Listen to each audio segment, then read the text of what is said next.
Court is on the record in City of Pontiac versus Murphy Mulkern, case number 25 CRB 130.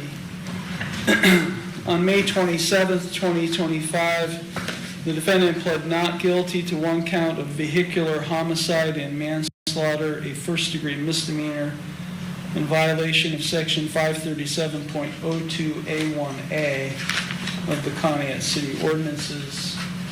We are scheduled today for first pretrial conference. Mr. Mulkern is present. He's accompanied by his attorney, Jason Fairchild. Also present is Law Director John Lewis. Mr. Lewis, the court is in receipt of a pretrial report. Thank you, Your Honor. Prior to going on the record, I had a conversation with members of the decedent's family, including his wife, Julie, his two daughters, Courtney and Jamie. They're all present in the courtroom at this time.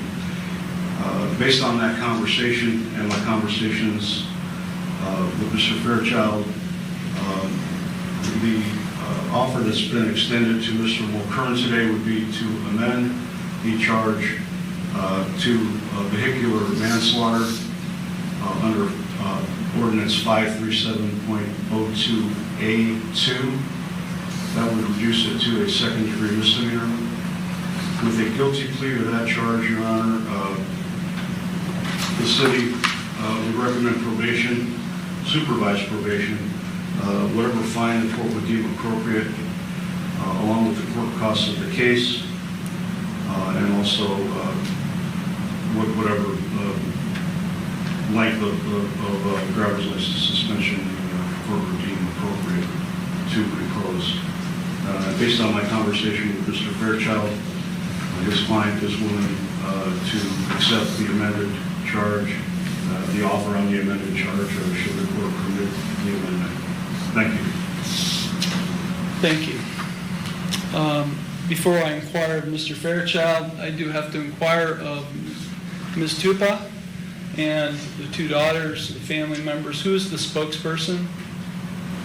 Okay.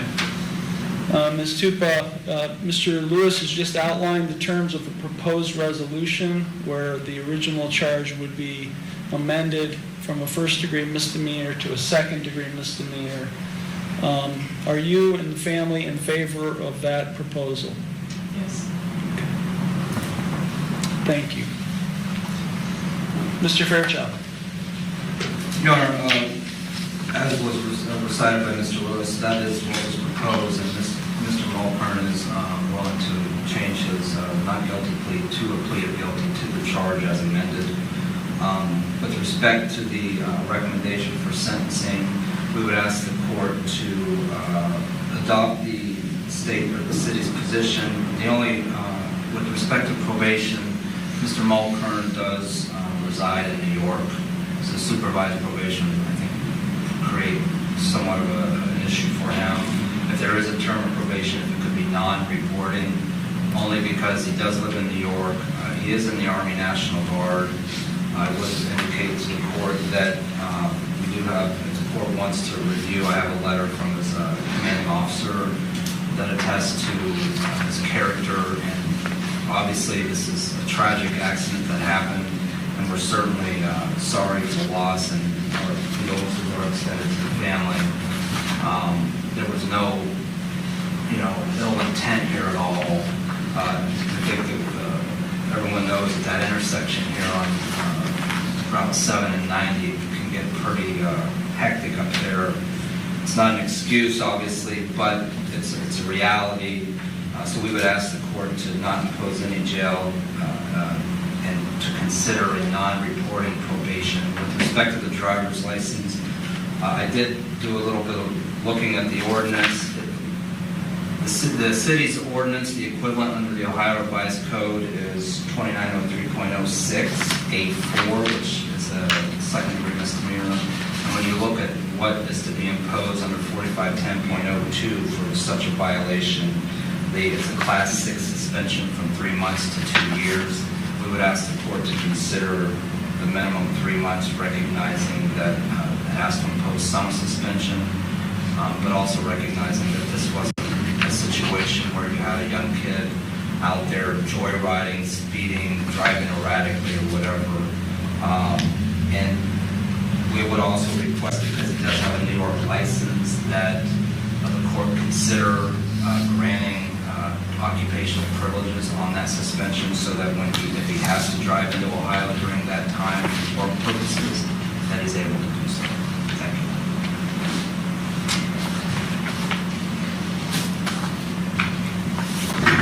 Okay, Mr. Mulcairn, it's my understanding today that you wish to enter a guilty plea to an amended charge of vehicular manslaughter, a second-degree misdemeanor, and a violation of Section 537.02A2 of the Conneaut City Ordinances.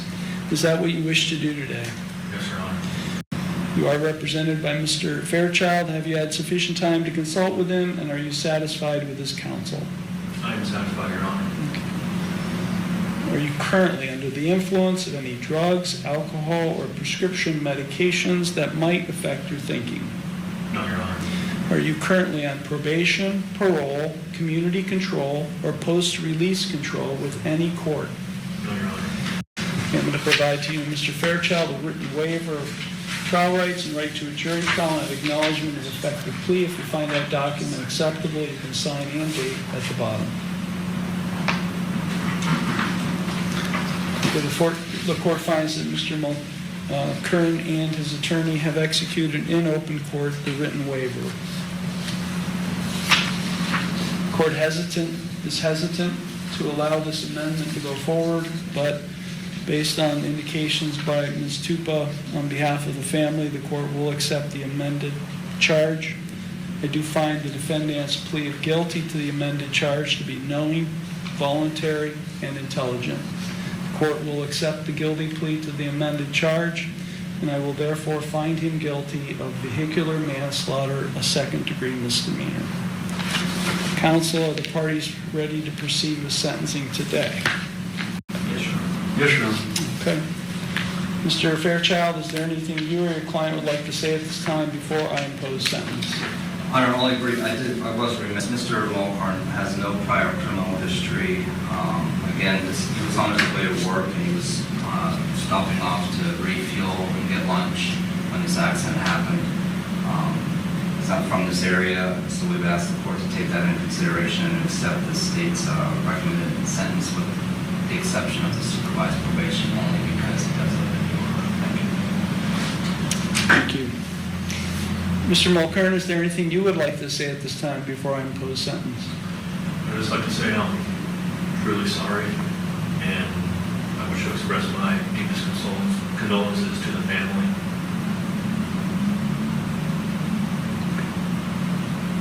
Thank you. Mr. Lewis. Thank you, Your Honor. Just briefly, the accident occurred at the intersection of State Route 7 and Route 90. Mr. Mulcairn was traveling westbound on Interstate 90, got off at the exit ramp to State Route 7. The other vehicle with Mr. and Mrs. Tupa in the vehicle, Julie was driving that vehicle, Your Honor. Her husband was a passenger in the front seat. Mr. Mulcairn pulled out in front of their vehicle. They were unable to avoid striking Mr. Mulcairn's vehicle, and Mr. Tupa died as a result of the accident, Your Honor. As I said, Julie, the driver and wife of Mr. Tupa, and also two of the daughters, Courtney Tupa and Jamie Miller, are present in the courtroom along with some other family members. And I believe that they would like to make a statement at this time. Thank you. Thank you. I'll allow family members to make a statement at this time. Who would like to go first? And if you could state your name before you start speaking. Of course. My name is Courtney Tupa. Okay, could you say that last name again? Tupa? I'm sorry, I didn't hear you. Sorry, go ahead. I'm the daughter of Jim, known to so many as Toop, the man whose life was taken in this tragic accident. Standing here today, I'm just forced to speak for my dad, who can no longer speak for himself. I'm struggling to find the words for anger and grief, overwhelming emptiness that have consumed me since my dad was taken from me. No words can fully capture the pain of losing someone who was my rock and my hero. My father, Jim, was a devoted sports dad and grandfather, the kind who never missed a single game or event. Whichever child was on the field, he was on the sidelines, cheering louder than anyone, and a proud smile that made us all feel unstoppable. Those memories are now bittersweet because I'll never see him in the stands again, clapping or shouting words of encouragement. I am angry. Angry that a careless act took my father away. Angry that I have to face a future without his guidance, his laughter, and support. I'm also upset that no words or actions can bring my dad back. I miss him every day. This grief is constant ache, reopened by every milestone that he'll never witness. I want you to understand that the depth of the actions that caused, even if it was an accident, those choices left a permanent void in my life. I've lost not just my father, but a future we were supposed to share together. Games, celebrations, special moments as I, his daughter, will never have. I hope this weight will not destroy you, but just remind you to live with greater care so no one else has to endure the pain. Thank you for hearing me today. Thank you. I'm Jamie Miller. I'm reading on behalf of my brother, that lives in Kentucky. Your Honor, thank you for allowing this to be read in my absence. My name is Aaron Pescardo. I am Jim's son.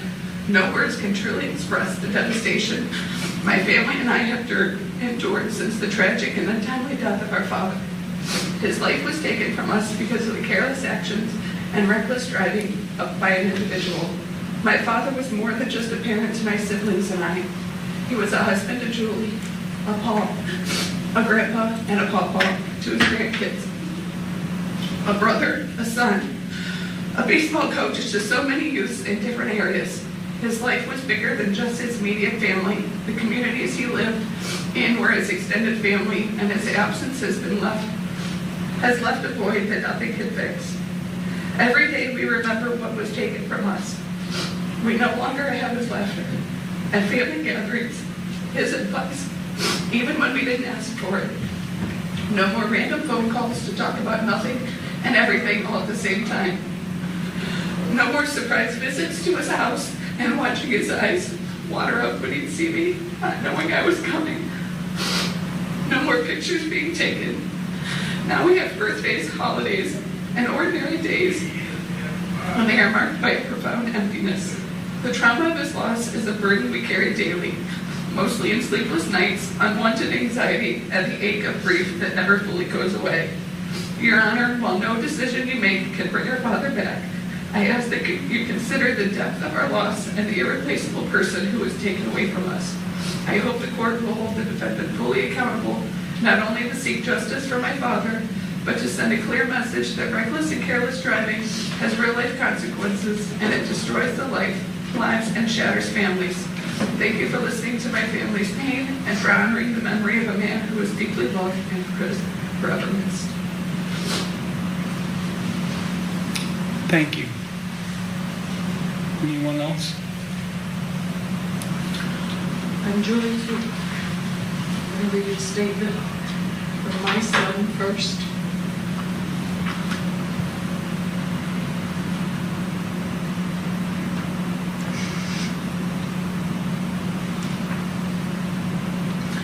While I wasn't directly involved in this accident, I feel its direct impact every day. My stepfather and I weren't close in the usual sense. We didn't speak daily, weekly, or even monthly. We came into each other's lives during my formative high school years. That brought about the typical parent-child relationship. The child's including the parents to talk with friends and be an independent high school cooler. Yet, he acted as my prominent father figure for over half my life, and I feel his absence daily. Gone is the security of having a strong father figure in my life. Just 17 years, and really 14 before I realized his love for me. After finally experiencing that phenomenon, the awareness that his wisdom could guide me through life's most challenging or seemingly simplistic moments, even if I rarely had to ask, was priceless.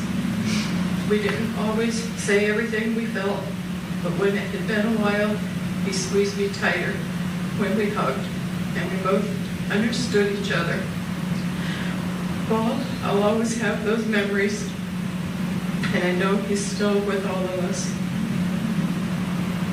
His physical presence was undeniable. He lit up every room, provided my mother and me with the happiest days of our lives. It altered my perception of family. Rooms are dimmer.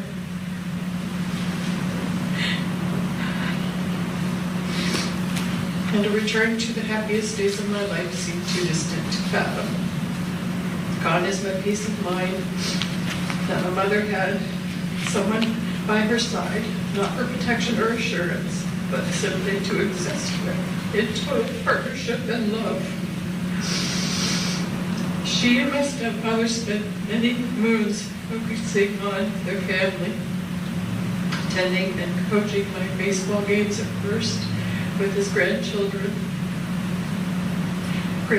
sports, and everything to follow. The coaching extended past my eligibility with the team, speaking to how much he cared about focusing on not only his own,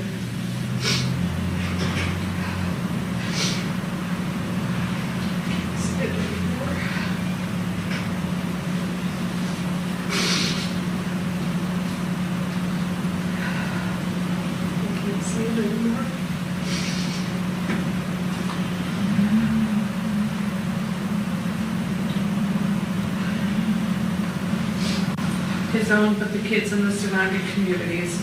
My parents were finally slowing down and focusing on each other. It's gut-wrenching to think of the time my mother has now lost with her person.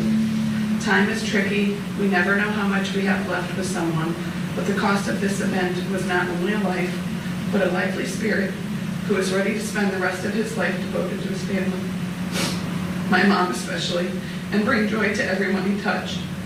Time might not have been on his side, but he wasn't nearing its expiration. The unfairness of the current reality, the one we're left wishing we had more time, keeps me up at night. Death is a part of life. I'd imagine losing a parent is always very difficult, but suddenly and not necessarily losing a parent due to someone else's actions is the most challenging thing I've ever experienced. Not a day goes by when I'm not thinking of him, wondering what he'd say about his grandson's baseball tournament successes, or how the Browns and the Raiders drafted, or how many times I should have expressed how much he meant to me. I thought I had more time to do that. Years of laughs and life lessons to learn. I know he knew, but I think he would have liked to hear me say it. Gone is that opportunity. I hope the driver of the vehicle finds the peace he took away from me and my family and more. I do not wish ill upon him. I'd imagine this has been challenging for him too. However, I do hope he is held accountable to the fullest extent for the act that took so much from us. Thank you for your time, Christian Williams. Thank you. I'd also like to say that I hope that this has changed you as well. This will occur.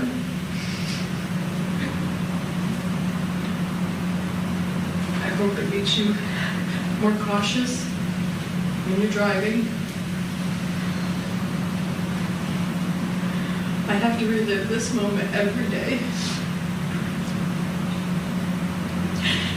In all the hospital, I relive that. And I relived the phone call that I got because I wasn't there with him. He died alone because he wanted me to go home and pay the bills.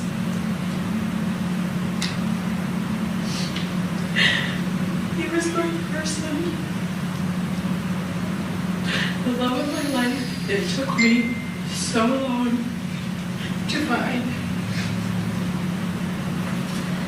And we had 17 years. And I'm grateful for 17 years, but I wanted more.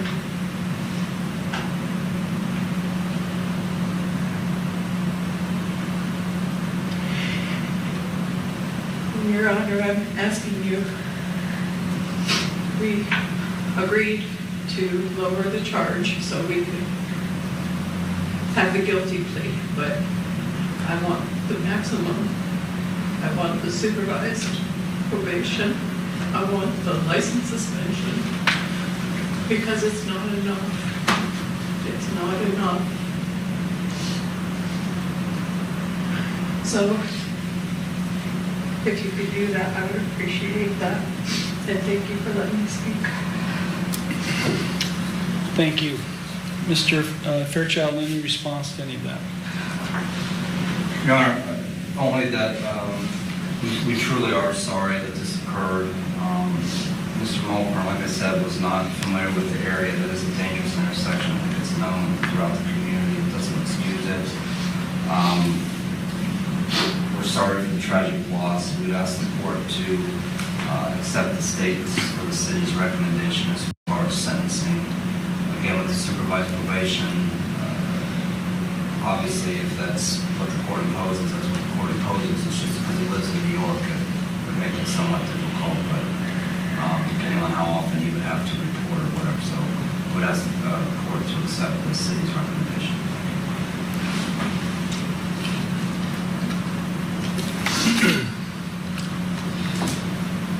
Well, I'm a man of faith, and as I hear everything today, I have to rely on the divine wisdom that I don't have.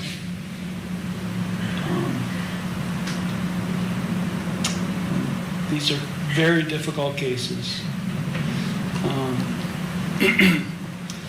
For many years, I represented, like Mr. Fairchild, people who were in similar situations. I've prosecuted people who've done similar things. While I understand Mr. Mulcairn is not familiar with Conneaut, and I do understand that that's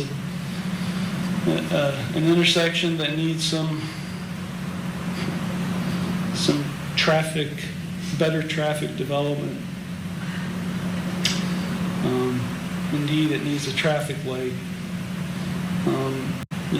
A life was taken. And a second-degree misdemeanor is all that Mr. Mulcairn has really been convicted of. He is going to receive the maximum 90 days in jail. He will be taken into custody today. He will receive a fine of $750 plus court costs. He will receive the maximum 2 years license suspension. I will give him limited driving privileges upon proof of financial responsibility and other supporting documentation. Mr. Mulcairn has a right to appeal. He has a right to appeal without cost. He has a right to have counsel appointed on appeal without cost. He has a right to have documents necessary to file an appeal without cost, and he has a right to have a notice of appeal timely filed in his behalf. Is there anything further, Mr. Lewis? No, Your Honor.